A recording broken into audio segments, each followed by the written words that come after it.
ہمیشہ ٹاپ پر ایک خدا کو مانتے ہیں، باقی سارے خدا نیچے ہوتے ہیں، اوپر جا کر وہ توحید ہوگی ہمیشہ۔ کوئی مشرکانہ نظام ایسا نہیں ہے جو ٹاپ پر جا کر توحید نہ بنے۔ دیکھیے ہندو دیویاں دیوتا بے شمار، لیکن مہادیو وہ بھی کیا دو ہیں؟ مہادیو وہ تو ایک ہے۔ انگریزی میں گاڈز گاڈیسز، لیکن وہ چھوٹے جی سے لکھے جائیں گے، چھوٹے جی سے لکھے جانے والے gods and goddesses. Roman mythology ہو، گریک مائتھولوجی ہو، ان دیویوں دیوتاؤں کے نام ہی آپ نہیں یاد کر سکتے، لیکن گاڈ بڑے جی سے وہ ایک ہے کہ نہیں؟ ٹاپ پر جو ہے وہ ایک ہے، اس کو وہ بھی مانتے ہیں کہ اومنی پوٹنٹ، اومنیشنٹ، اومنی پریزنٹ، علی کل شیء قدیر، بکل شیء علیم، ہر جگہ موجود، وہ تو ایک ہی ہے، وہ تو کیپٹل جی سے لکھا جائے گا۔ باقی اس کے نیچے فوج ہے دیویوں کی دیوتاؤں کی خداؤں کی اور خدانیوں کی، وہ گاڈز اینڈ گاڈیسز ہیں۔ عرب میں کیا تھا؟ میں نے پہلے آپ کو دو مثالیں دے دی ہیں، تیسری اور ایران کی لے لیجئے، خیر کا خدا اور شر کا خدا اور، ایک یزدا ایک اہرمن، ٹھیک، سنویت ہو گئی نا، دو خداؤں کو مانا، لیکن وہی ہے جو خدائے خدائے گاں، خداؤں کا خدا، اس کو ایک ہی مانتے ہیں۔ یہی معاملہ عرب میں تھا۔ اللہ وہ ایک ہی تھا ان کے ہاں۔ قرآن میں آتا ہے ان سے پوچھئے وَلَئِن سَأَلْتَهُم مَّنْ خَلَقَ السَّمَاوَاتِ وَالْأَرْضَ لَيَقُولُنَّ اللَّهُ، جب ان سے کہا جاتا ہے کہ کس نے پیدا کیا آسمان اور زمین کو، یہ فوراً کہیں گے فَأَنَّىٰ يُؤْفَكُونَ۔ تو یہ ماننے کے بعد کدھر جا رہے ہیں؟ وہ کیا کہتے تھے کہ وہ بڑا اللہ تو ایک ہی، لیکن چھوٹے آلہہ ہیں۔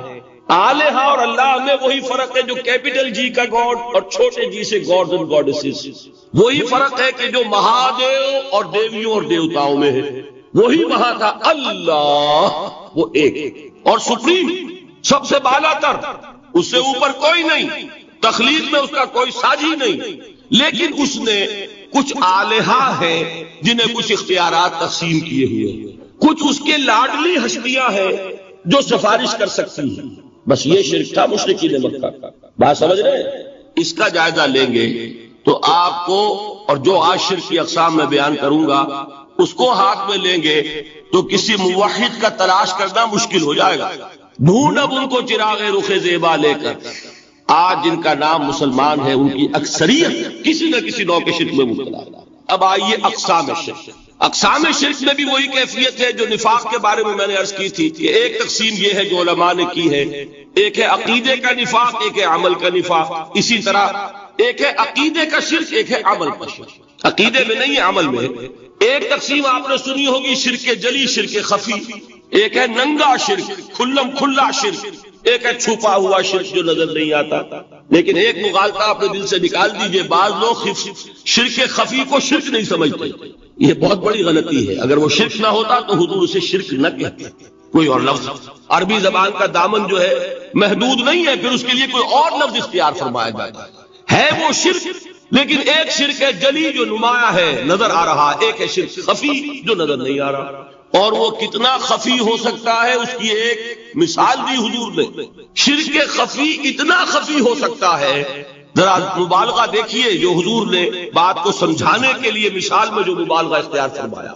ایک سیاہ اندھیری رات میں ایک سیاہ پتھر پر ایک سیاہ چیونٹی کو رینگتے ہوئے دیکھنا جتنا مشکل ہے، اتنا ہی شرک خفی کا پہچاننا مشکل ہے۔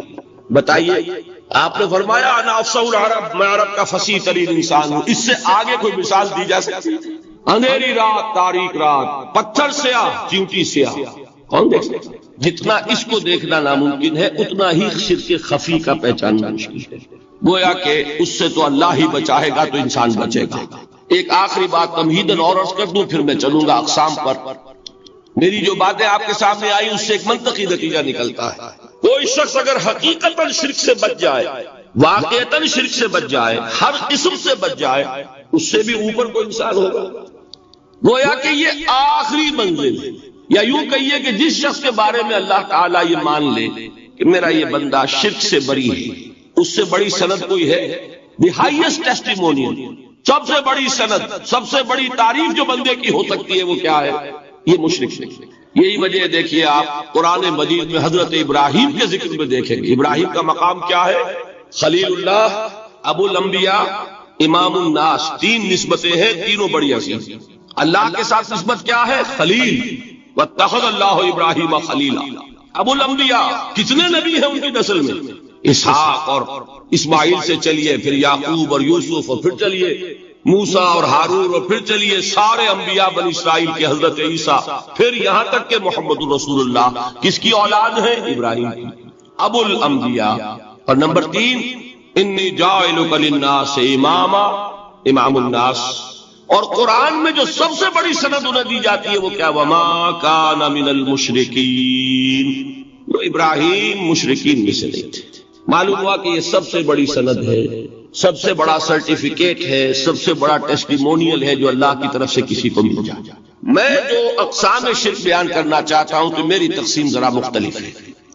اب وہ ذرا اپنے ذہن میں وہ نقشہ بنا لیجئے، آپ بنایا کرتے ہیں ایک، اس کو پھر 3 میں تقسیم کیجئے۔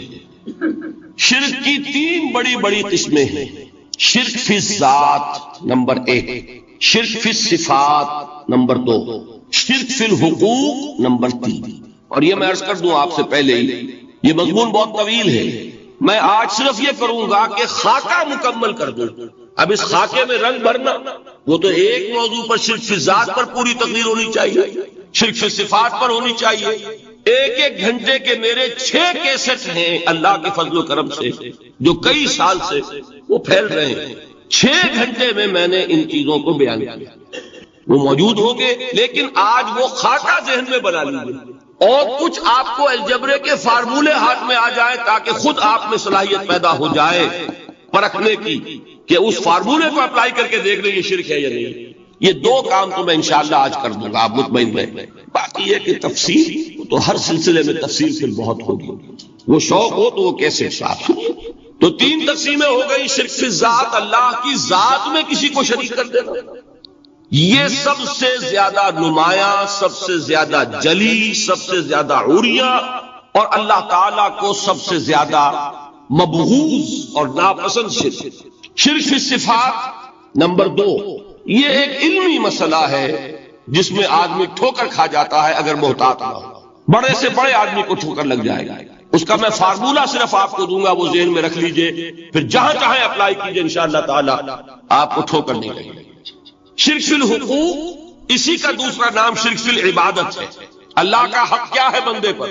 بندہ اللہ کی عبادت، لیکن اس کو 5 اس کے مظہر ہے، ان میں گن کر بتا دوں گا کہ یہ شرک فی العبادت ہے۔ شرک فی العبادت کی اکثر شکلیں وہ ہیں کہ جو عملی شرک علماء جسے کہتے ہیں، اور اس کی شکلیں وہ ہو جائیں گی جن کو شرک خفی کہتے ہیں۔ تو سب سے جلی شرک فی الذات، سب سے خفی شرک فی الحقوق یا شرک فی العبادت۔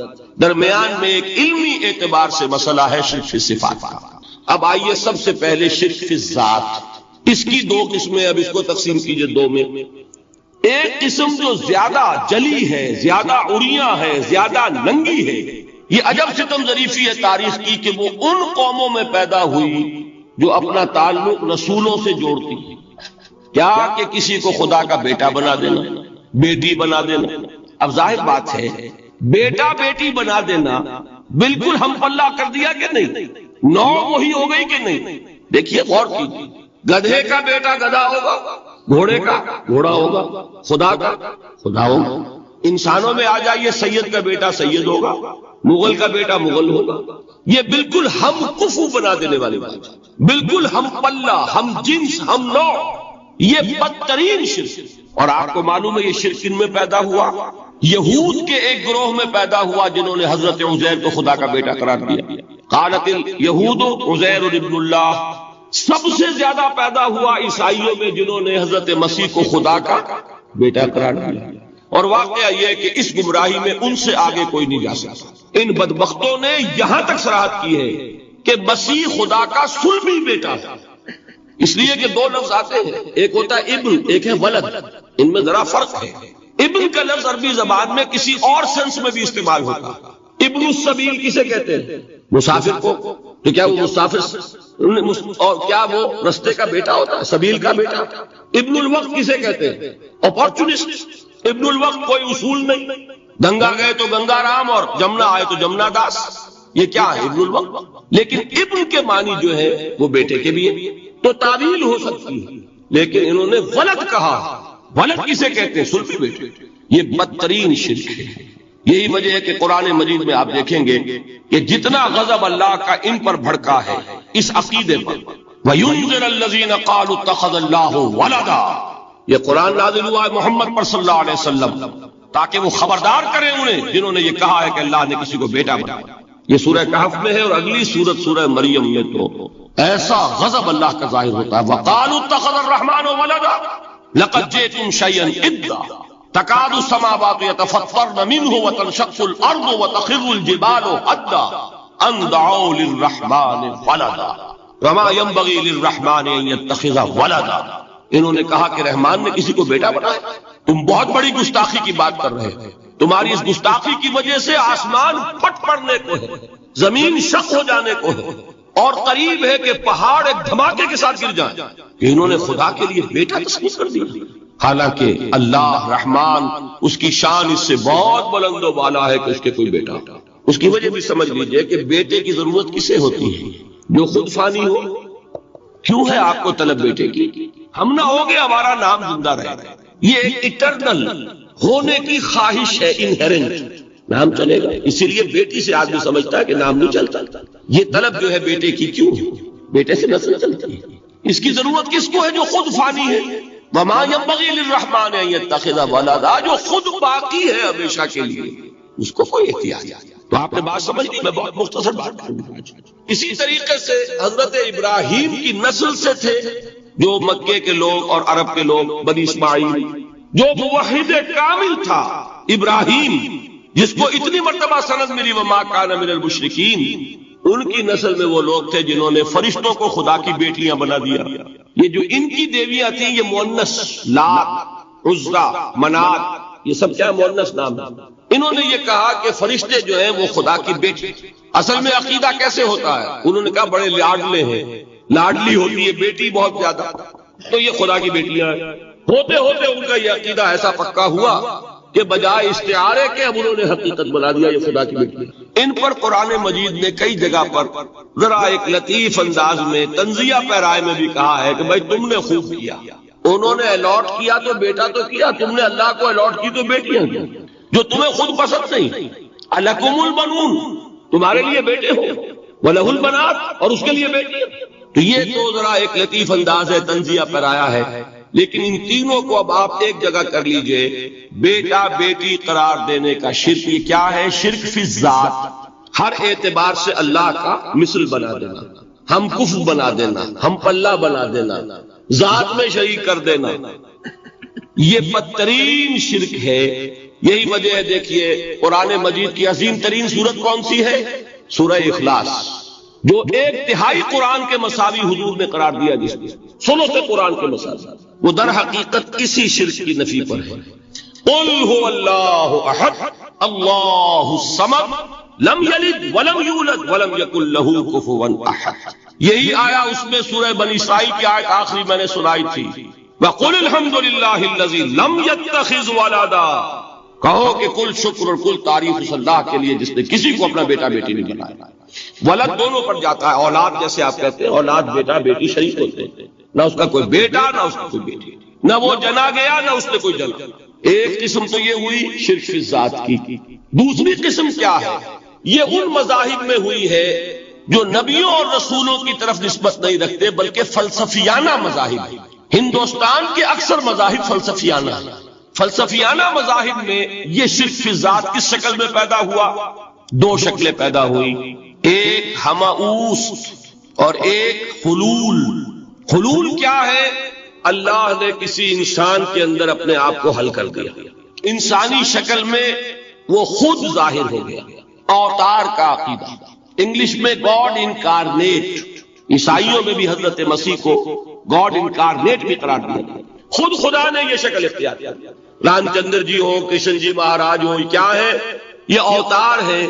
اللہ نے ان میں حلول کیا یا اللہ نے ان کی شکل میں ظہور کیا. سمجھ میں آ گیا؟ اور ایک عقیدہ کیا ہے؟ یہ بڑا فلسفیانہ مسئلہ ہے، دیکھیے بڑا ٹیڑھا مسئلہ ہے یہ، لیکن میں اس وقت اس کی تفصیل میں نہیں جاؤں گا، بہت باریک باتیں ہو جائیں گی. مسئلہ کیا ہے کہ اگر خدا کو مان لے تو پھر سوال یہ ہے کہ خدا نے اس کائنات کو کیسے پیدا کیا؟ یہ ایک سوال آتا ہے ذہن میں، جس کے نہیں آتا وہ کہے گا پاگل پن ہے، خامخواہ اس پر کیوں سوچتے ہیں، لیکن جس کے ذہن میں سوال آ گیا اس کے لیے بڑی مصیبت ہو جاتی ہے۔ وہ تو سوچتا ہے، انسان کا اختیار نہیں ہوتا اپنے ذہن پر، وہ لاکھ رو کے اسے مت سوچو، وہ اور سوچے۔ یہ مصیبت ہے فلسفیوں کی، کیسے پیدا؟ اب ایک تصور تو یہ ہے کہ جیسے یہ میز ہے، بڑھئی نے بنایا اس کو، بڑھئی علیحدہ ہے، میز علیحدہ ہے، لیکن اس میں یہ بات ماننی پڑے گی کہ پہلے کوئی چیز تھی جس سے میز بنائی، لکڑی تو تھی نا، اس سے میز بنائی۔ لہذا ہندوؤں میں ایک عقیدہ یہ ہے کہ خدا بھی قدیم، مادہ بھی قدیم، خدا نے اس مادے سے یہ شے بنا دی، مادے سے یہ بنا دی۔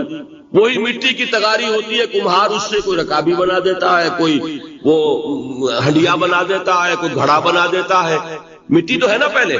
تو مادہ بھی قدیم، خدا بھی قدیم، اور مادے سے خدا نے یہ شکلیں بنائی۔ ٹھیک، یہ بھی سنویت ہو گئی، توحید تو ختم ہو گئی۔ تو جن لوگوں کا ذہن تھا توحیدی لیکن اس مسئلے میں الجھ گئے، انہوں نے ایک اور شکل تجویز کی کہ خدا خود ہی اس شکل میں تبدیل ہو گیا۔ کیسے؟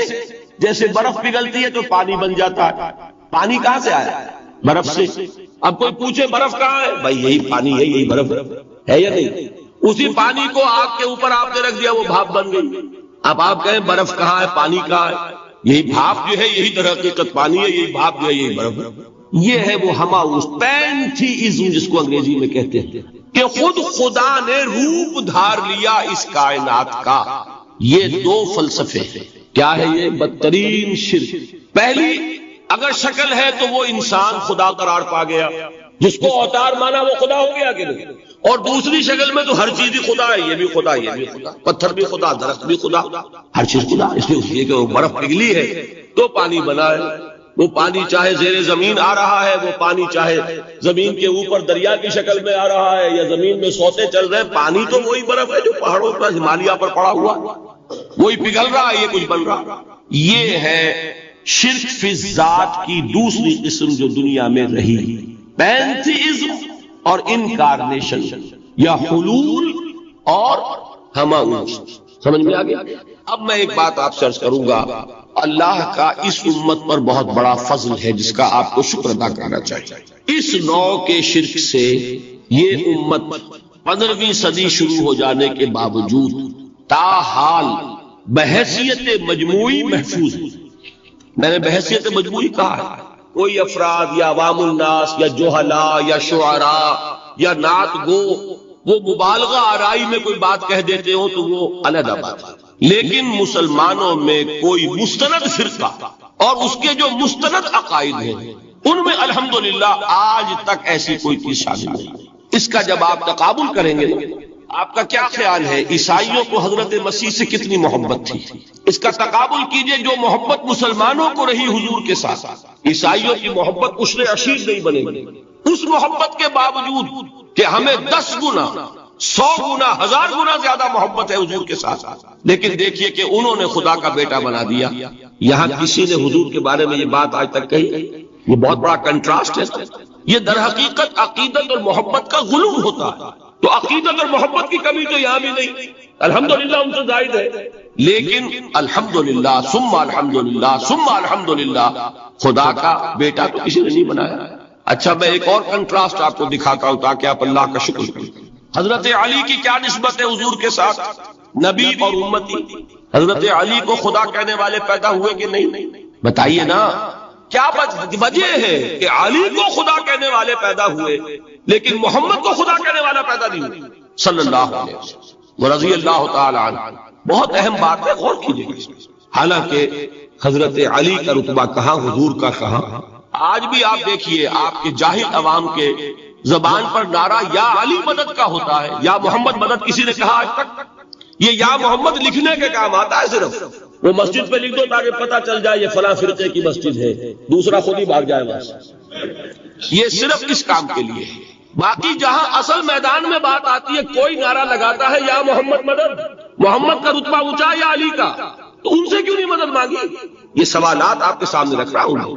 پھر یہ کہ جس طریقے سے کہ غوث اعظم کو پکارا جاتا ہے، کیا محمد کو پکارا جاتا ہے؟ کیا نسبت ہے؟ حضرت علی تو پھر بھی صحابی ہے، خلیفہ چہارم ہے، حضور کے چچا داد بھائی ہے، داماد ہے، غوث اعظم تو بہرحال وہ نسبت تو نہیں ہے. دیکھیے میں اس کا تعلق جوڑتا ہوں ختم نبوت سے. جس طرح اللہ نے خصوصی حفاظت فرمائی ہے قرآن کی، اسی طرح خصوصی حفاظت فرمائی ہے محمد رسول اللہ. یہ اسپیشل پروٹیکشن ورنہ نہیں ہو سکتی تھی. یہ خصوصی تحفظ ہے اللہ. یہاں بگاڑ پیدا ہو جائے تو صحیح کون کرے گا؟ حضرت مسیح کی اصل حقیقت تو حضور نے آگے بتا دی. ذالک عیسی ابن مریم قول الحق الذی فیہ یمترون ما کان للہ ان یتخذ ولدا سبحانہ. یہ حضور نے آ کر حضرت مسیح کی حقیقت بیان کر دی کہ نہیں؟ سورہ مریم کی یہ آیات سنی تھی نجاشی رحمت اللہ علیہ نے جب حضرت جعفر ابن ابی طالب کی زبان سے، تو کیا کہا تھا تنکا اٹھا کر، خدا کی قسم جو ان آیات میں مسیح کا مقام بیان ہوا ہے، مسیح اس سے تنکا بھر بھی زیادہ نہیں. لیکن اگر محمد الرسول اللہ کو خدا کا بیٹا بنا دیا گیا ہوتا یا خدا بنا دیا گیا ہوتا تو کون آتا اس کی اصلاح؟ جیسے قرآن مجید کا تحفظ ہے ایسے ہی محمد الرسول اللہ کا تحفظ. تو تحفظ ہوا کیسے ہے؟ جتنا قرآن مجید نے ایمفیسائز کیا حضور کی بشریت کو. قل انما انا بشر مثلکم، اے نبی ان کو بتاتے رہیے، بار بار بتائیے کہ مجھے کچھ اور نہ بنا لینا، میں بھی بشر ہوں، انسان. ہاں مجھ پر وحی ہوتی ہے، تم پر نہیں ہوتی، یہ فرق ہے. میں رسول ہوں، تم نہیں ہو. یہ بات میں ذرا اور مسئلہ میں واضح کروں گا. ابھی صرف یہ نوٹ کیجئے کہ یہ تحفظ جو ہے، جیسے قرآن کو تحفظ دیا لیکن اس کے لیے ذرائع بھی ہے. یہ حفظ قرآن کا سلسلہ جو ہے یہ اس کا ذریعہ بنا. یہ رمضان میں تراویح جو ہے اس کا ذریعہ بنی. ہمارے ملکوں کے اندر تو حفاظ کو مسجدیں نہیں ملتی، تلاش کرتے پھرتے ہیں. اور ایک جیسا کہ اینول جشن ہوتا ہے قرآن مجید کا، ہر حافظ اپنا حفظ تازہ کر رہا ہے، حفاظ لگے ہوئے ایک دوسرے کے ساتھ تازہ کرنے میں. یہ ذریعہ ہے اللہ تعالیٰ نے کہ جس کے ذریعے سے قرآن کو محفوظ کیا. تو حضور کو جو حفاظت دی اس کا ایک طریقہ کیا ہوا؟ قرآن مجید میں حضور کی بشریت کا نمایاں کرنا، اور دوسرا یہ کہ خود حضور نے ایسی باریک بینی سے روکا. یہ بھی آپ کو پسند نہیں تھا کہ میں آؤں تو تم کھڑے ہو جاؤ. سنا کہ نہیں سنا آپ نے؟ صحابہ کو آپ روکتے تھے. ایک صحابی کی زبان سے نکل گیا ما شاء اللہ و ما شئت، جو اللہ چاہے اور جو آپ چاہیں. فوراً ٹوک دیا اجعلتنی للہ ندا، کیا تم نے مجھے خدا کا مد مقابل بنا دیا؟ مشیت صرف اس کی. یہ روک ٹوک یہ وہ چیزیں ہیں کہ جس کی بنا پر اللہ نے تحفظ رکھا. یہ جو آپ نے فرمایا میری قبر کو کسی جلسے اور جشن کا مرکز نہ بنا لیا، فرمایا کہ نہیں فرمایا؟ اللہ تعالیٰ لعنت فرمائے بنی اسرائیل پر کہ انہوں نے اپنے نبیوں کی قبروں کو وہ میلہ گاہ بنا. یہ ساری وہ ہے، یہ تحفظات ہیں، یہ بچاؤ ہے. یہ امت کو متنبہ کیا جا رہا ہے کہ محبت اور عقیدت کا غلو جیسے پہلے ہوا، یا اہل الکتاب لا تغلو فی دینکم، اے کتاب والو اپنے دین میں غلو سے کام لو. یہ غلو محبت، غلو عقیدت ہے جس کی بنا پر وہ خدا کے بیٹے بنا دیے گئے. اور اگر وہ ہوتا یہاں اللہ کا نہ معلوم اللہ کے برابر کس طریقے سے حضور کو بنا دیا جاتا. لیکن قرآن نے خود حضور نے اس کی پیش پیشی کی، جس کا ظہور ہم دیکھ رہے ہیں کہ اللہ کے فضل و کرم سے یہ امت تا حال بحیثیت مجموعی محفوظ ہے. البتہ دیکھیے شاعروں کی باتیں اور ہوتی ہیں، اور عوام کی اور واعظوں کی اور نعت گوؤں کی باتیں جو ہے وہ اور. میں جس چیز کی نفی کر رہا ہوں وہ علماء کی بات. شاعروں کا تو قرآن مجید کے اندر خود ہی بھاڑا پھوڑ دیا اللہ نے. والشعراء يتبعهم الغاوون ألم تر أنهم في كل واد يهيمون إنهم يقولون ما لا يفعلون. مبالغہ نہ کریں تو شعر میں رنگ ہی پیدا نہیں ہوتا. پھر شعر کائے کو کہنا ہے نثر کہو بھائی.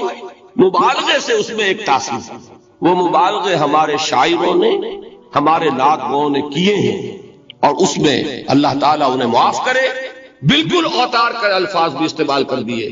وہی جو مستوی اشٹھا خدا ہو کر اتر پڑا وہ مدینے میں مصطفیٰ ہو کر. بتائیے رام چندر جی کے بارے میں جو عقیدہ ہے اب کیا فرق رہ گیا؟ بال برابر فرق ہے یا کوئی؟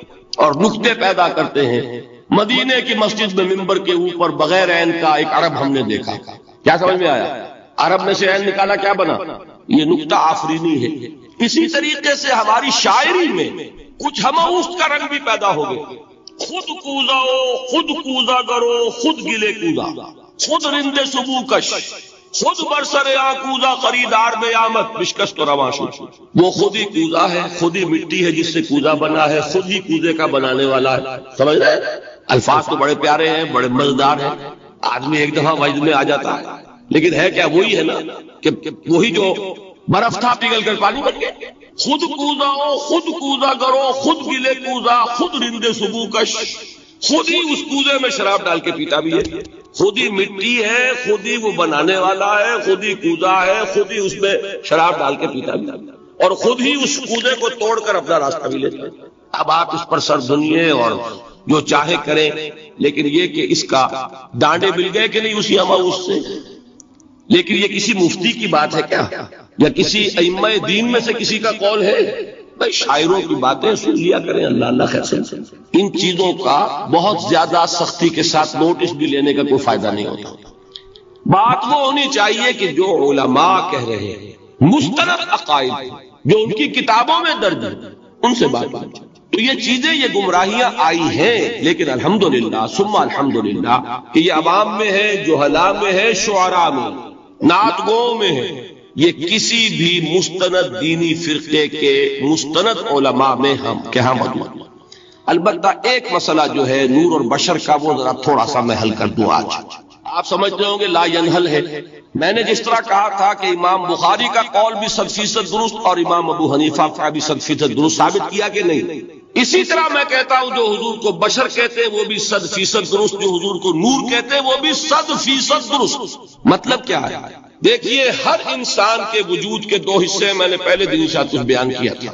ایک خاکی وجود، اور اینیمل بینگ جو حیوان ہے ہمارا، ایک وہ روح ربانی جو اس میں پھونکی گئی. آدم میں جب وہ روح پھونکی گئی تب وہ مسجود ملائک بنے. فَإِذَا سَوَّيْتُهُ وَنَفَخْتُ فِيهِ مِن رُوحِي فَقَعُوا لَهُ سَاجِدِينَ. دو جگہ آئے تھے قرآن مجید میں ایک شوشے کے فرق کے بغیر، سورہ حجر اور سورہ صاد.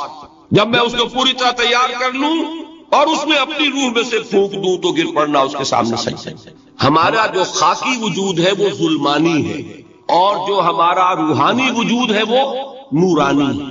اس کی نسبت کس سے ہے؟ اللہ سے. بات سمجھ میں آئی؟ لیکن ہم نے اپنے اس نورانی وجود کو اپنے خاکی ظلمانی وجود میں دفن کیا ہوا، اور محمد الرسول اللہ صلی اللہ علیہ وسلم کا وہ نورانی وجود آپ کے اس خاکی وجود پر اس درجے غالب تھا کہ وہ خاکی وجود معدوم کے درجے میں ہے، لیکن وہ حضور صلی اللہ علیہ وسلم پر اثر انداز نہیں ہو سکتا. وہی خاکی وجود ہے جسے ہم نفس کہتے ہیں. نفس غلبہ کر سکتا ہے محمد صلی اللہ علیہ وسلم. حضور کی شخصیت کی نورانیت نے آپ کی شخصیت کے خاکی وجود کا احاطہ کیا ہوا. ہماری شخصیت کی ظلمانیت نے ہماری اس نورانیت کو گل کیا، دفن کیا ہوا، چھپایا ہوا. بس یہ فرق ہے. انہیں آپ کہہ لیں نور، صحیح ہے، ان کی نورانیت غالب. یہی بات ہے جو حضور نے اس طرح سمجھائی. دیکھو ہر انسان کے ساتھ ایک شیطان ہوتا ہے. اب کسی صحابی نے بڑی جرت سے کام لیا، پوچھ لیا حضور کہ آپ کے ساتھ بھی ہے؟ ہر انسان کے ساتھ جو کہا نا، تو انسان تو ہے آپ، تو کیا آپ کے ساتھ بھی ہے؟ آپ نے فرمایا ہے، لیکن میں نے اسے مسلمان کر رکھا. بات ختم ہو گئی. نفی نہیں ہے، وہ میرے تابع ہے، میرا مطیع ہے، مجھے غضب نہیں پہنچا سکتا. ہے تو صحیح، لیکن نہ ہونے کے درجے میں آ گیا کہ نہیں. یہ ہے فرق سا. اور میں یہاں پہ کوٹ کرنا چاہتا ہوں ایک بہت بڑے بریلوی مکتب فکر کے عالم دین صاحبزادہ، نام میرے ذہن سے ایک دم اتر گیا، فیض الحسن. اللہ تعالیٰ ان کی خطاؤں سے درگزر فرمائے، ان کی مغفرت فرمائے. آپ نے سنا ہوگا نام. انہوں نے ایک روز تقریر کی جو میں نے سنی، اور تقریر کہاں کی؟ ساہیوال میں. وہاں کا ایک بہت مشہور چوک ہے مہاجرین، مسجد مہاجرین کہلاتی ہے، وہاں تقریر کی. میں نے سنی. ان کے الفاظ یہ تھے کہ کیا آپ لوگ ہمیں جاہل سمجھتے ہیں؟ کیا ہمیں عربی نہیں آتی؟ کیا ہم نے قرآن نہیں پڑھا جس میں بار بار یہ لکھا ہوا ہے کہ حضور بشر ہے؟ حضور بشر ہیں، لیکن اصل میں ہم حضور کی بشریت کو نمایاں کرنے کو سوء ادب سمجھتے ہیں. بات سمجھیے آپ، اس قدر پیاری بات ہے. انہوں نے کہا کہ آپ کے باپ کا نام کیا ہے؟ عبد الرحمان. آپ عبد الرحمان کہہ کے پکارتے ہیں ابا جان. ابھی آپ نے وہ آیات سنی، حضرت ابراہیم نے اپنے مشرک باپ کو یا ابت، یا ابت، بڑا پیارا ترجمہ کیا، ابا جان، ابا جان. کیا نام لیں گے؟ آپ کے باپ کا نام ہے، نام نہیں لیتے آپ. کیوں؟ ادب کی وجہ سے. اسی وجہ سے ہم در حقیقت حضور کی بشریت کو نمایاں کرنے کو سوء ادب سمجھتے ہیں، ورنہ کوئی ہم جاہل ہیں، ہمیں عربی نہیں آتی، ہم نے قرآن نہیں پڑھا. اب جانتے ہیں کہ وہ بشر. بات سمجھ میں آئی؟ کتنی آسانی سے مسئلہ حل، بشرطے کہ نیت حل کرنے کی ہوئی. آخر آمنہ کے بیٹے ہیں، عبداللہ کے بیٹے ہیں، عبد المطلب کے پوتے ہیں، بچپن آپ پر گزرا ہے، لڑکپن آپ پر گزرا ہے، نوجوانی آپ پر آئی ہے، جوانی آپ پر آئی ہے، شادی آپ نے کی ہے، اولاد آپ کی ہے، کون بے وقوف احمق ہوگا کہ جو آپ کی بشریت کا انکار کرے؟ لیکن یہ کہ جس طریقے سے اس کو بیان کیا جاتا ہے وہ ایک مسئلہ بن گیا اختلافی، وہ رد و قضا اور کھینچ تان، اور اس میں بھی سمجھ لیجئے مثلکم پر جو ایمفیسس بعض حضرات دے دیتے ہیں اپنے توحیدی جو ان کے اندر ایک مزاج ہے، اللہ تعالیٰ ان کے مزاج کو اور پختہ کرے، لیکن اس میں بھی مبالغہ کیا جاتا ہے۔ ایک حدیث مجھ سے سنیے جس میں حضور نے مثل کا انکار کیا۔ مثلکم کا مطلب اگر کسی نے یہ سمجھا کہ بالکل ہم جیسے ہیں تو بہت بڑی مغالطہ ہے۔ حضور صوم وصال سے منع فرماتے تھے، خود رکھتے تھے۔ صوم وصال کیا ہے؟ آج روزہ رکھا، شام کو افطار نہیں کیا، وہی روزہ رات بھر چل رہا ہے، اگلے دن بھی چل رہا ہے، شام تک کو جا کے پھر کھولا تو 2 دن کا صوم وصال ہو گیا۔ اگلے دن بھی نہیں کھولا، چلا تو 72 گھنٹے کا صوم وصال ہو گیا۔ یہ کیا ہے؟ صوم وصال۔ خود رکھتے تھے اور صحابہ کو روکا۔ صحابہ میں سے کسی نے ہمت کر لی، حضور آپ خود رکھتے ہمیں روکتے، فرماتے ہیں ایکم مثلی، تم میں سے کون مجھ جیسا ہے؟ ابھی تو عند ربی، میں تو اپنے رب کے پاس رات گزارتا ہوں، ہوا یطعمنی ویسقینی، وہ مجھے کھلاتا ہے پلاتا ہے۔ بتائیے کون ہے جو اس کا دعویٰ کرے گا؟ حضور کے خصائص ہیں۔ حضور خود فرماتے ہیں تم صرف سامنے سے دیکھتے ہو، میں پیچھے سے بھی دیکھتا ہوں۔ کہاں ہوا وہ مثلیت؟ اگر آپ نے بالکل اپنے جیسا سمجھ لیا تو بڑے مغالطے میں۔ نبی کا مقام ہے، نبی کا رتبہ ہے، نبی کے خصائص ہیں۔ آپ سو گئے تو آپ کی نیند، آپ کی وضو ٹوٹ گئی اور نبی سو گیا تو کہاں گئی مثلیت؟ مثل اس معنی میں کہ بشر ہیں، نسل آدم سے ہے، اس میں کوئی شک نہیں، اس معنی میں مثل ٹھیک ہے۔ قل انما انا بشر مثلکم، لیکن ہر اعتبار سے تو نہیں، سب سے بڑا فرق یہی ہے کہ وہی آ رہی ہے، معراج پہ تشریف لے گئے ہیں، اس دنیا میں بیٹھے ہوئے بھی جنت کا مشاہدہ فرما لیتے ہیں، کرا دیا جاتا ہے، دوزخ کا مشاہدہ کرایا جاتا ہے، فرشتے کو دیکھ رہے ہیں، یہ چیزیں ہیں۔ اور پھر خصائص جیسا کہ میں نے عرض کیا کہ آپ پیچھے سے بھی دیکھتے ہیں، آپ کا معاملہ یہ ہے کہ آپ اگر سو جائیں تو آپ کا وضو نہیں ختم ہوگا۔ یہ ساری چیزیں جو ہے ان سب کو بیلنس کیجئے تو معلوم ہوگا کہ آپ بشر بھی ہیں 100% درست، لیکن آپ کی وہ نورانیت، آپ سراج منیر، ہدایت کا روشن چراغ، آپ کی جو روح انور ہے وہ آپ کے اس جسدی وجود پر اس طریقے سے حاوی ہے کہ گویا کہ اس نے اس کی ظلمانیت کو ختم کر کے رکھا ہے۔ اس معنی میں کوئی کہے نور مجسم تو مجھے کوئی اعتراض نہیں۔ یہ ہے ان چیزوں کو جمع کرنے کی شکل، خام خواہ کی کھینچ تان کے سوا کچھ نہیں۔ بہرحال یہ پہلا حصہ ختم ہوا، شرک فی الذات۔ اب آئیے شرک فی الصفات۔ میں نے عرض کیا تھا کہ یہ ایک بڑا علمی مسئلہ ہے اور اس میں ٹھوکر لگ جاتی ہے۔ وجہ کیا ہے اس کو سمجھ لیں۔ بنیادی بات، ہماری زبان جو ہے وہ بہت محدود ہے، ہماری ہی زبان ہے جسے اللہ نے ذریعہ بنایا اپنی ہدایت کا، ورنہ ہمارے پلے نہ پڑتی بات، ظاہر ہے۔ لیکن ہماری زبان کی محدودیت ہے، اس محدودیت کا ایک مظہر یہ ہے کہ ہم جو الفاظ اللہ کے لیے بطور صفت استعمال کرتے ہیں وہی الفاظ مخلوقات کے لیے بھی کر لیتے ہیں۔ اللہ موجود، ہم بھی موجود، اللہ زندہ، ہم بھی زندہ، اللہ علیم، تو انسان علیم بھی علیم نہیں، علامہ بھی ہے کہ نہیں؟ یہ تو بڑا مبالغے کا لفظ ہے، انسان علامہ ہے۔ اللہ دیکھتا ہے، بصیر ہے، ہم بھی بصیر ہیں۔ اللہ سنتا ہے، سمیع ہے، ہم بھی سنتے ہیں۔ اللہ کو قدرت حاصل ہے، کچھ ہمیں بھی حاصل ہے۔ ایک مکہ مارا تھا حضرت موسیٰ نے، جان نکال دی تھی، ہے نا کچھ نہ کچھ۔ اللہ چاہتا ہے، ہم بھی چاہتے ہیں، اسی دیکھیے چاہت میں وہ ہو گیا تھا جس پر روک دیا حضور نے، ما شاء اللہ وما شئت اجعلتنی للہ ندا، کیا تم نے مجھے اللہ کا مد مقابل بنا دیا؟ دھوکہ ان الفاظ کے اشتراک کی وجہ سے لگ جاتا ہے۔ بات سمجھ میں آئی؟ اب اس میں فارمولہ میں نے عرض کیا تھا کہ ایک نوٹ کر لیں تو مسئلے سارے حل ہو جائیں۔ جب ہم کوئی لفظ بطور صفت اللہ کے لیے بولتے ہیں اور اسی لفظ کو مخلوق میں سے کسی کے لیے بولتے ہیں، مخلوق میں سب آ گئے، جمادات، حیوانات، انسان، اولیاء اللہ، فرشتے، انبیاء، رسول، سب مخلوق تو ہیں، تو کل مخلوقات۔ جب ہم ایک لفظ بطور صفت استعمال کریں گے اللہ کے لیے اور اسی لفظ کو استعمال کریں گے بندوں کے لیے تو ان میں 3 فرق ہیں جو ذہن میں رہنے چاہیے، گن کر یاد کیجیے۔ اللہ کی ذات قدیم ہے، ہمیشہ سے ہے، اسی طرح اس کی صفت بھی قدیم ہے، ہمیشہ سے ہے۔ مخلوقات حادث ہیں، ان کی صفات بھی حادث ہے۔ حادث قدیم کے مقابلے میں کہ پہلے نہیں تھی پھر ہو گئی، ایک فرق۔ اللہ کی ذات از خود ہے، کسی اور نے تو اس کو وجود نہیں بخشا نا۔ اللہ کا وجود از خود ہے، ذاتی ہے۔ اسی طرح اس کی صفات ذاتی ہیں، کسی اور کی عطا کردہ نہیں ہے۔ مخلوق کوئی ہو کسے باشا، ان کا وجود ذاتی نہیں عطائی ہے، اللہ نے دیا تو وجود ملا۔ اسی طرح ان کی صفات عطائی ہے، ذاتی نہیں۔ دو فرق ہو گئے۔ اللہ کی ذات مطلق ہے، لا محدود، اسی طرح اس کی صفات مطلق ہے، لا محدود۔ مخلوق کی ذات محدود کسے باشا، صفت بھی محدود۔ تین فرق، ذاتی عطائی، قدیم حادث، لا محدود محدود۔ تین فرق ذہن میں رہیں تو جو صفت بھی آپ اب بولیں گے اس پہ یہ تینوں باتیں ذہن میں رہیں۔ سمجھ میں آگئی بات؟ اب اس کا اطلاق کیجیے تو یہ علم غیب کا مسئلہ حل ہو جائے۔ یہ بھی لا ینحل سمجھا جاتا ہے۔ علم کسی کا بھی ہو، انسان، فرشتہ، اولیاء، انبیاء، رسول، حضور صلی اللہ علیہ وسلم، کسی کا حادث ہے، قدیم نہیں ہے، عطائی ہے، ذاتی نہیں ہے، محدود ہے، لا محدود نہیں ہے۔ تین باتیں مان لیں، شرک نہیں ہوگا۔ ان میں سے ایک کو ساقط کر دیں، شرک ہو جائے۔ آئی بات سمجھ؟ اللہ کی قدرت ذاتی ہے، عطا کردہ نہیں۔ مخلوق میں جو جس کو قدرت حاصل ہے وہ عطائی ہے، ذاتی نہیں۔ اللہ کی قدرت لا محدود، یفعل ما یشاء فعال لما یرید علی کل شیء قدیر۔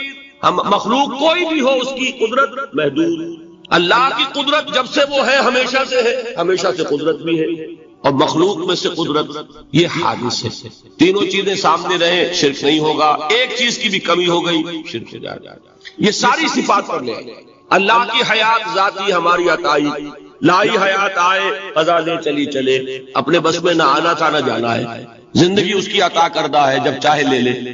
اللہ کی حیات بھی ایسی ہے کہ ذات الحی، ہماری حیات محدود، ویسے بھی محدود، موت آئے گی شاید ختم ہو جائے، چلیے موت ختم نہیں کرتی، ہم سمجھتے ہیں کہ وہ ہماری ابدی ہے۔ محدود اس معنی میں تو ہے کھانے کو نہ ملے تو کمزوری، ذرا کام کیا تو تکان، نیند بھی آ رہی ہے، اونگ بھی آ رہی ہے۔ اور اس کی حیات الحی القیوم لا تاخذہ سنۃ ولا نوم، حیات ذاتی ہے، لا محدود ہے اور قدیم ہے۔ یہاں حیات عطائی ہے اور حادث ہے اور محدود ہے، ساری صفات۔ اس کو ذہن میں رکھ لیجئے۔ تو اب دو مسئلے میں یہاں حل کرتا ہوں۔ جو لوگ کہتے ہیں حضور کو علم غیب نہیں تھا اور جو کہتے ہیں تھا، بدقسمتی سے دونوں نے ڈیفینیشن علیحدہ کر لی۔ جو ڈیفینیشن نفی کرنے والوں نے کی ہے اس کی وجہ سے، اس کے اعتبار سے واقعتاً نہیں تھا۔ انہوں نے ڈیفینیشن یہ کی ہے، تعریف یہ کی ہے، وہ علم جو خود حاصل ہو جائے، اللہ کا عطا کردہ علم جو ہے وہ کہتے ہیں وہ غیب نہیں ہے۔ تو وہ بھی مانتے ہیں کہ ہر علم جو حضور کو حاصل ہے وہ اللہ کا عطا کردہ۔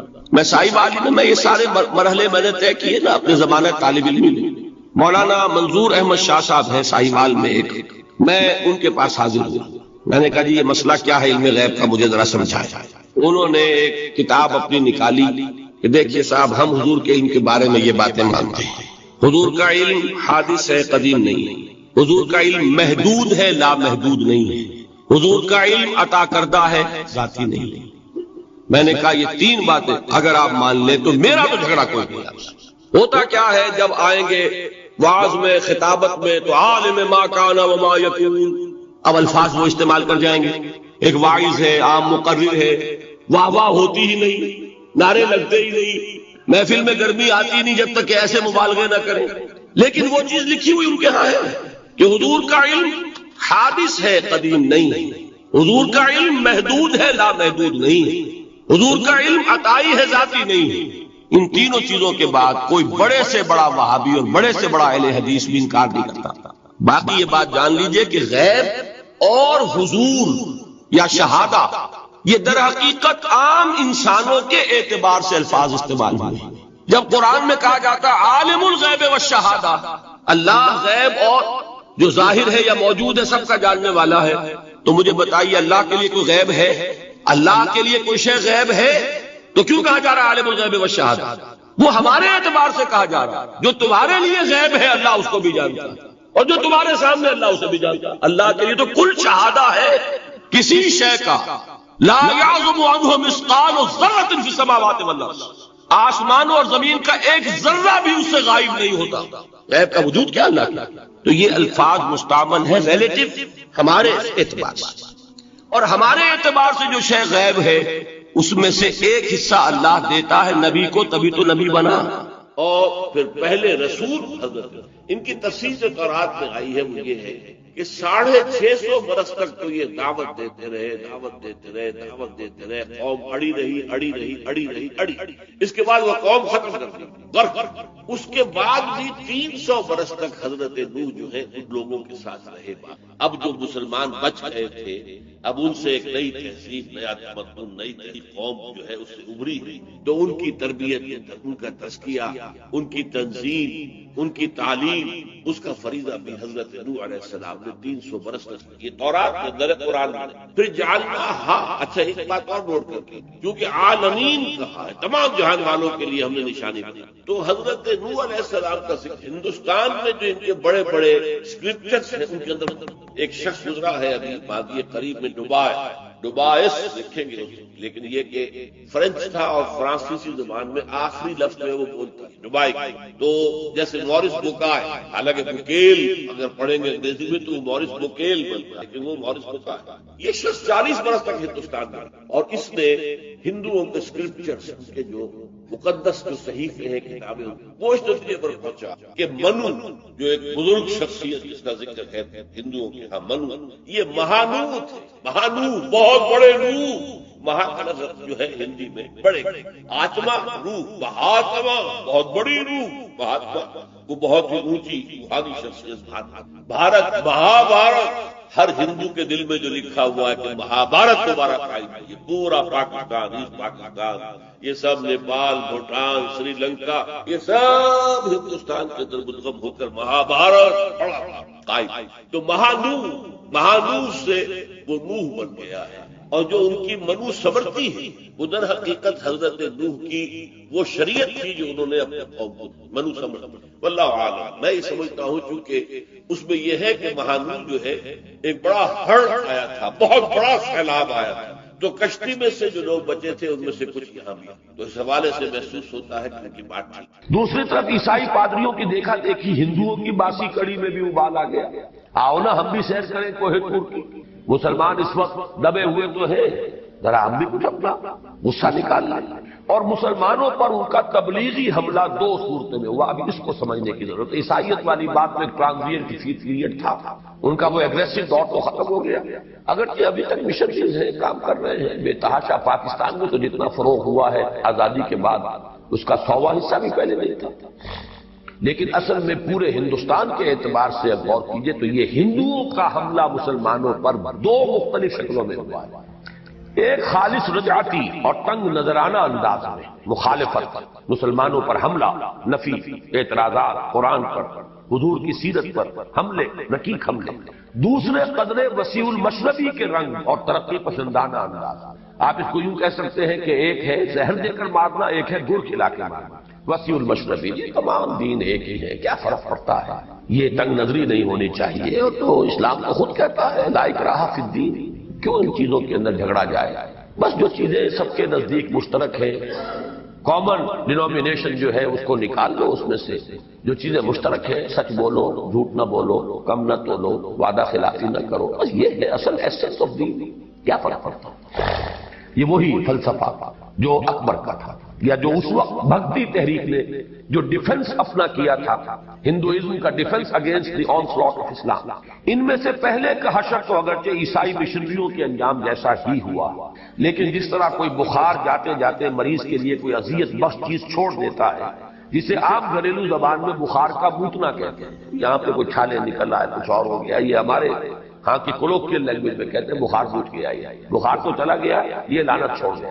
اسی طرح یہ فتنہ بھی جاتے جاتے جسد ملت میں ایک سرطان کی جڑیں جما گیا۔ رہا دوسرے انداز کا حملہ تو اس نے میٹھی چھری والا کام کیا اور مسلمانوں نے ہند کے اچھے بھلے حصے کو متاثر کیا، یہاں تک کہ بعض انتہائی اہم شخصیتیں بھی اس کی زلف گراگیر کی اسیر ہو گئی۔ یہ تو گویا کہ دونوں کا میں نے بہت اجمال میں ذکر کر دیا، اصل آگے تفصیل آ گئی۔ اول الذکر حملہ جو جارحانہ انداز میں تھا اور جس میں حملہ تھا آریہ سماجیوں کی جانب۔ آریہ سماج ایک نئی آرگنائزیشن آئی جنہوں نے 1865 ہی کے لگ بھگ مسلمانوں کو للکارنا شروع کر دیا تھا، اور 1875 میں سوامی دیانند سرسوتی کی تصنیف ستیارتھ پرکاش کی اشاعت سے تو گویا یہ فتنہ عروج کو پہنچا۔ اس کے جواب کے لیے علماء حق بھی میدان میں آئے، لیکن بدقسمتی سے اس میدان میں نمایاں حیثیت جہانی غلام احمد قادیانی کو حاصل ہو گئی، جس نے 1883 میں اپنی تالیف سرمہ چشم آریہ ہی کے ذریعے وہ ہر دل عزیزی حاصل کی تھی جو اس کے ظرف سے بہت زیادہ ہونے کے باعث چھلک پڑی۔ نتیجتاً وہ خود بھی گمراہ ہوا اور دوسرے سینکڑوں اور ہزاروں کو بھی گمراہ کیا۔ یہ ہے اس بخار کا موتنا، کیونکہ باقی علماء میں یہ استعداد اتنی نہیں تھی یا ان کا شغف نہیں تھا، ذوق نہیں تھا۔ اس شخص نے خاص اس میدان کے اندر جو ایکسپرٹیز ہے، جو درکار ہے، مہارت وہ حاصل کی اور آریوں کے ساتھ مناظرے کیے، انہیں شکستیں دی اور کتاب لکھی سرمہ چشم آریہ۔ نتیجہ یہ وہ مسلمانوں میں پاپولر ہو گیا۔ ظاہر بات ہے حملے کا جواب دے رہا ہے، مسلمانوں کی طرف سے مدافعت کر رہا ہے۔ چنانچہ مولانا ثناء اللہ امرتسری کے بارے میں آتا ہے، اہل حدیث، وہ یہ کہتے ہیں کہ ایک زمانے میں میں اس کا وضو کرانا اپنے لیے باعث سعادت سمجھتا تھا، اور بڑے بڑے علماء نے اس کی تعریفیں کی۔ علامہ اقبال نے کہا اگر کسی کو صحیح اسلام دیکھنا ہو تو قادیان میں جا کے دیکھے۔ تو یہ چیز جو تھی ظرف سے زیادہ تھی، کم ظرف پڑ گیا اتنا، تو اب دعوے شروع ہوئے۔ وہ پہلے وہ مسیح موعود کا دعویٰ ہوا، پھر مجدد کا دعویٰ ہوا، ہوتے ہوتے وہ نبوت کا دعویٰ ہوا، اور اس طرح جو ہے جسد ملی میں ایک بہت بڑا ناسور جو ابھی تک بہ رہا ہے، وہ زخم ہے جو لگا ہے، وہ ناسور کی شکل اختیار کر چکا۔ یہ گویا کہ بائی پروڈکٹ ہے آریہ سماجی حملے کا۔ آریہ سماجی حملے کا وہ تو حشر تو وہی ہوا کہ جو ان کا ہوا تھا، عیسائی مشنریز کا، لیکن یہ کہ یہ شخصیت پاپولر ہو گئی، اسے موقع مل گیا، اور پھر اس نے جو بھی فساد مچایا وہ ابھی تک جاری ہے۔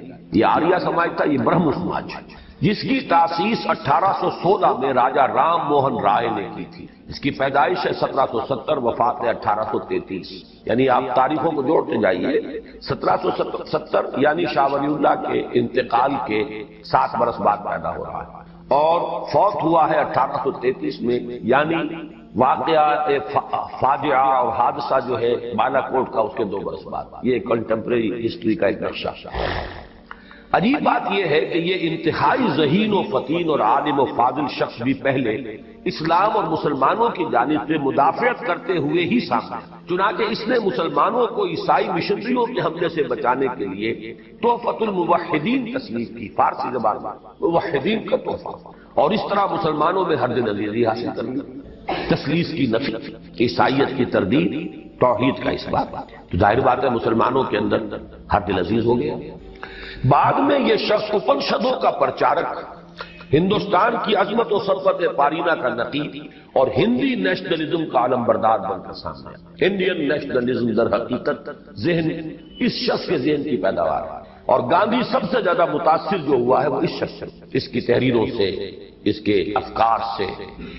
اور مسلمانوں نے ہند کے دلوں میں نرم گوشہ پیدا کرنے کے لیے اس نے اکبر اعظم علیہ ما علیہ کے نقش قدم پر چلتے ہوئے دین الہی کے چربے کے طور پر وحدت ادیان کا فلسفہ ایجاد کیا۔ وہ وحدت الوجود تھا، یہ وحدت ادیان، جس کے ناوک نے اچھے اچھوں کو زخمی کیا اور بڑے بڑوں کے دلوں کو چھید ڈالا۔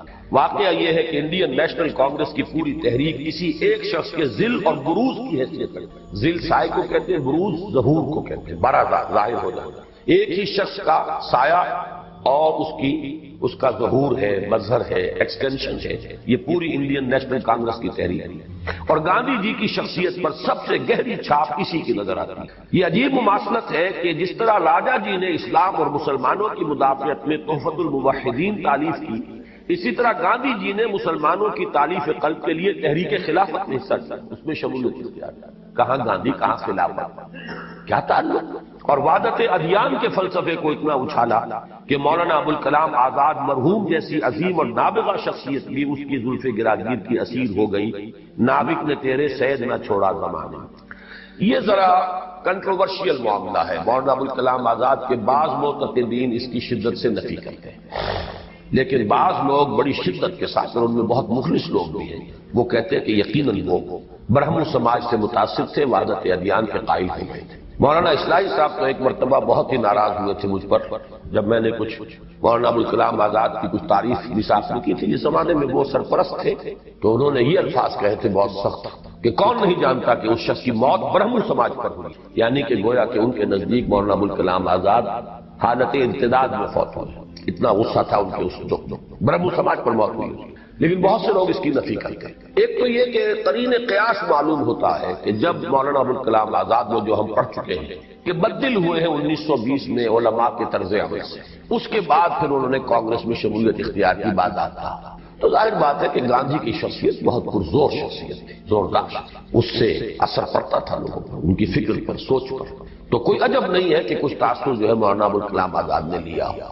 ایک بات جس کا کہ جواب کوئی بھی جو مدافعت کرنے والا ہے وہ نہیں دے پاتا، وہ یہ ہے کہ مولانا آزاد کی جو تفسیر سورہ فاتحہ ہے، اس میں جو مرکزی آیت ہے سورہ فاتحہ کی ایاک نعبد و ایاک نستعین، جس میں عبادت کا فلسفہ آتا ہے، اس پر مولانا ابوالکلام آزاد نے کچھ نہیں. وہاں تو پھر یہ کہ پہلے ربوبیت پہ بہت کچھ لکھا، رحمت پر بہت کچھ لکھا، ہدایت پر بہت کچھ لکھا، لیکن یہ کہ اس آیت کو ایسا گول کر گئے ہیں کہ عنوان ہی کو علیحدہ قائم نہیں کیا، بس چھوٹا سا پیرا ہے سابقہ پیرے کے ساتھ. کیا یہ قرآن مجید کی مرکزی سورہ فاتحہ کی مرکزی آیت نہیں ہے؟ یہ میں جس سے بھی بات کرتا ہوں جو بھی مولانا ابوالکلام آزاد کی طرف سے مدافعت کرتا ہے وہ چپ ہو جاتا، جواب نہیں اس کا. یہی معاملہ ہوا مولانا اخلاق حسین قاسمی کے ساتھ، وہ بھی مدافعین میں سے ہیں، مدافعت کرنے والے ابوالکلام کی طرف سے کہ یہ غلط نظام ہے، لیکن اس سوال کے جواب میں چپ ہو گئے، خاموش. یہی ہمارے یہاں نوجوان علماء جو ہیں، مولانا قاری سعید الرحمان صاحب علوی، وہ بھی اس سوال کا جواب نہیں دے پاتے، خاموش.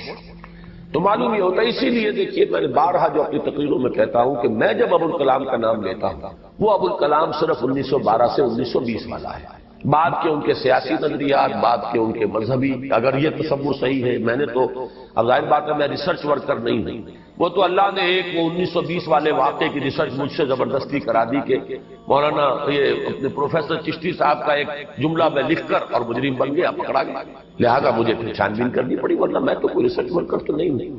بہرحال یہ اپنی جگہ پر جو کنٹروورسی ہے وہ میں نے آپ کو بتا دی. قرین قیاس ہے یہ، اس کو یعنی یہ کہ بات کچھ سمجھ میں آ رہی ہے. گاندھی کی شخصیت کے ساتھ ان کا جو قرب رہا اور جس قدر پھر وہ جس طرح انہوں نے اپنے آپ کو انڈین نیشنل کانگریس کے اس پوری تحریک میں گم کیا ہے، تو اس میں سمجھ میں آتی ہے بات کہ اس فلسفے